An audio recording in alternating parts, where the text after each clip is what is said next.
भाइयों बहनों, साहित्य संसार में आपका स्वागत है।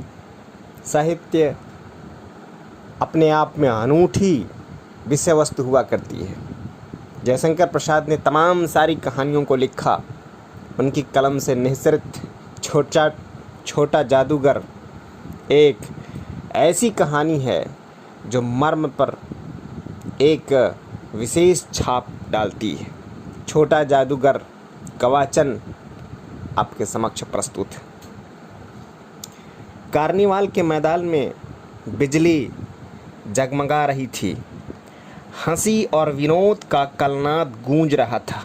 मैं खड़ा था उस छोटे फुहारे के पास जहां एक लड़का चुपचाप शराब पीने वालों को देख रहा था। उसके गले में फटे कुर्ते के ऊपर एक मोटी सी सूत की रस्सी पड़ी थी और जेब में कुछ ताश के पत्ते थे। उसके मुंह पर गंभीर विषाद के साथ धैर्य की रेखा थी। मैं उसकी ओर न जाने क्यों आकर्षित हुआ।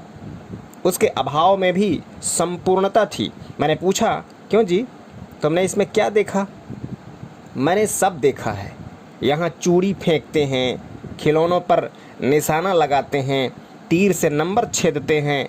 मुझे तो खिलौनों पर निशाना लगाना बड़ा अच्छा मालूम हुआ। जादूगर तो बिल्कुल निकम्मा है। उससे अच्छा तो ताश का खेल मैं ही दिखा सकता हूँ, उसने बड़ी प्रगल्भता से कहा। उसकी वाणी में कहीं रुकावट न थी। मैंने पूछा, और उस पर्दे में क्या है? वहाँ तुम गए थे? नहीं, वहाँ मैं नहीं जा सका, टिकट लगता है। मैंने कहा, तो चल, मैं वहाँ पर तुमको लिवा चलूँ। मैंने मन ही मन कहा, भाई आज के तुम ही मित्र रहे। उसने कहा, वहाँ जाकर क्या कीजिएगा? चलिए निशाना लगाया जाए। मैंने उसे सहमत होकर कहा, तो फिर चलो पहले शरबत पी लिया जाए। उसने स्वीकार सूचक सिर हिला दिया। मनुष्यों की भीड़ में से जाड़े की संध्या भी वहाँ गर्म हो रही थी। हम दोनों शरबत पीकर निशाना लगाने चले। राह में ही उससे पूछा, तुम्हारे और कौन हैं? माँ और बाबूजी। उन्होंने तुमको यहाँ आने के लिए मना नहीं किया? बाबूजी जेल में हैं। क्यों? देश के लिए, वह गर्व से बोला। और तुम्हारी माँ? वह बीमार है। और तुम तमाशा देख रहे हो? उसके मुंह पर तिरस्कार की हंसी फूट पड़ी। उसने कहा, तमाशा देखने नहीं, दिखाने निकला हूँ। कुछ पैसे ले जाऊँगा तो माँ को पथ्य दूंगा। मुझे शरबत न पिलाकर आपने मेरा खेल देकर मुझे कुछ दे दिया होता तो मुझे अधिक प्रसन्नता होती।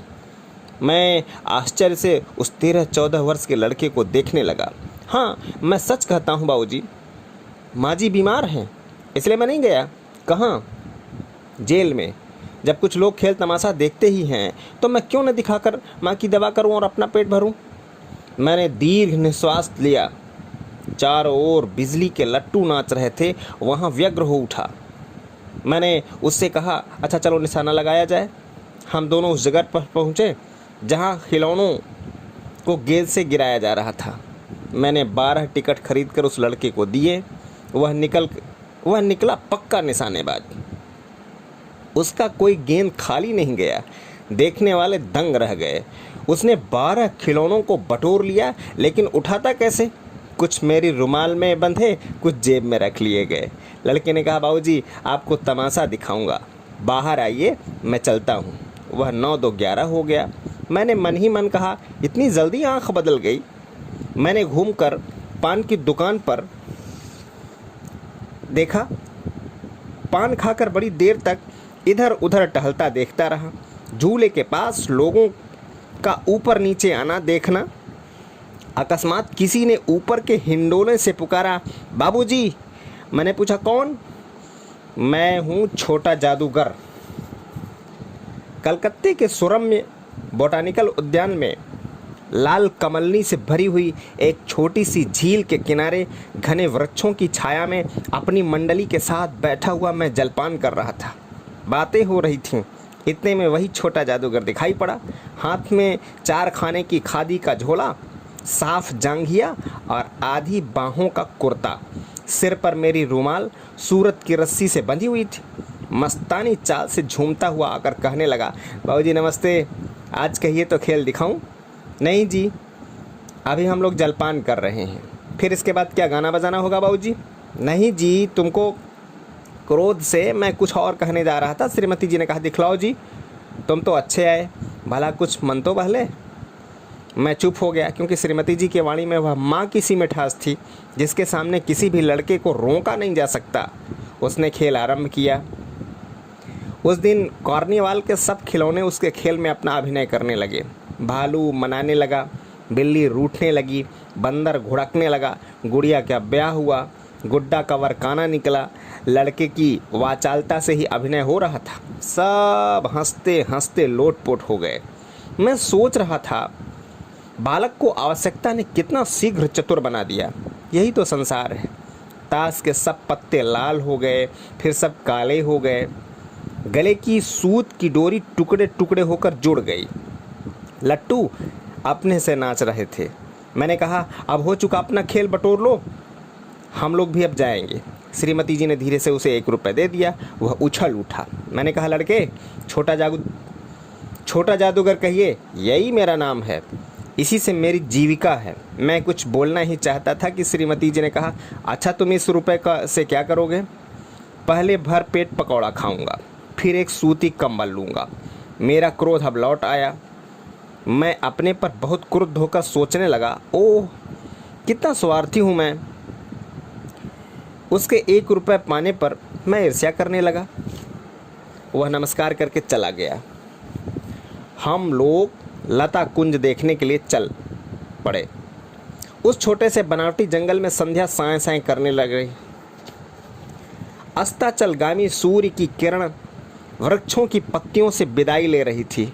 एक शांत वातावरण था। हम लोग धीरे धीरे मोटर से हावड़ा की तरफ जा रहे थे। रह रहकर छोटा जादूगर स्मरण हो आता था। सचमुच वह एक झोपड़ी के पास कंबल कंधे पर डाले खड़ा था। मैंने मोटर रोककर उससे पूछा, तुम यहाँ कहाँ? मेरी माँ यही है ना, अब उसे अस्पताल वालों ने निकाल दिया है। मैं उतर आया। उस झोपड़ी में देखा तो एक स्त्री चीथड़ों से लिपटी हुई, लदी हुई कांप रही थी। छोटे जादूगर ने कम्बल ऊपर से डालकर उसके शरीर से चिमटते हुए कहा, माँ। मेरी आंखों से आंसू निकल पड़े। बड़े दिन की छुट्टी बीत चली थी। मुझे अपने ऑफिस में समय से पहुंचना था। कलकत्ते से मन ऊब गया था। फिर भी चलते चलते एक बार उद्यान को देखने की इच्छा हुई। साथ ही साथ जादूगर भी दिखाई पड़ जाता तो और भी। मैं उस दिन अकेले ही चल पड़ा। जल्द लौट आना था। 10 बज चुका था।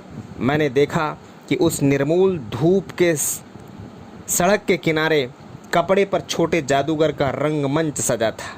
मोटर रोक रोक कर लोग उतर रहे थे। मैं भी उतर पड़ा। वहाँ बिल्ली रूठ रही थी। भालू मनाने चला था। ब्याह की तैयारी थी। सब होते हुए भी जादूगर की वाणी में वह प्रसन्नता की तरी नहीं थी। जब वह औरों को हंसाने की चेष्टा कर रहा था, तब जैसे वह स्वयं कांप जाता था, मानो उसके रोएं रो रहे थे। मैंने आश्चर्य से उसे देखा। खेल हो जाने पर पैसा बटोर कर उसने भीड़ में मुझे देखा। वह जैसे क्षण भर के लिए स्फूर्तिमान हो गया। मैंने उसकी पीठ थपथपाते हुए पूछा, आज तुम्हारा खेल जमा क्यों नहीं? माँ ने कहा कि आज तुरंत चले आना, मेरी घड़ी समीप है। अविचल भाव से उसने कहा। तभी तुम खेल दिखलाने चले आए? मैंने कुछ क्रोध से कहा। मनुष्य के सुख दुख का माप अपना ही साधन तो है, उसी के अनुपात से वह तुलना करता है। उसके मुंह पर वही परिचित तिरस्कार की रेखा फूट पड़ी। उसने कहा, क्यों ना आता? और कुछ अधिक कहने में जैसे वह अपमान का अनुभव कर रहा था। क्षण भर में मुझे अपनी भूल मालूम हो गई। उसके झोले की गाड़ी में फेंक कर उसे बैठाते हुए मैंने कहा, जल्दी चलो। मोटर वाला मेरे बाएं हुए पथ का चल पड़ा। कुछ ही मिनटों में मैं झोपड़े के पास पहुंचा।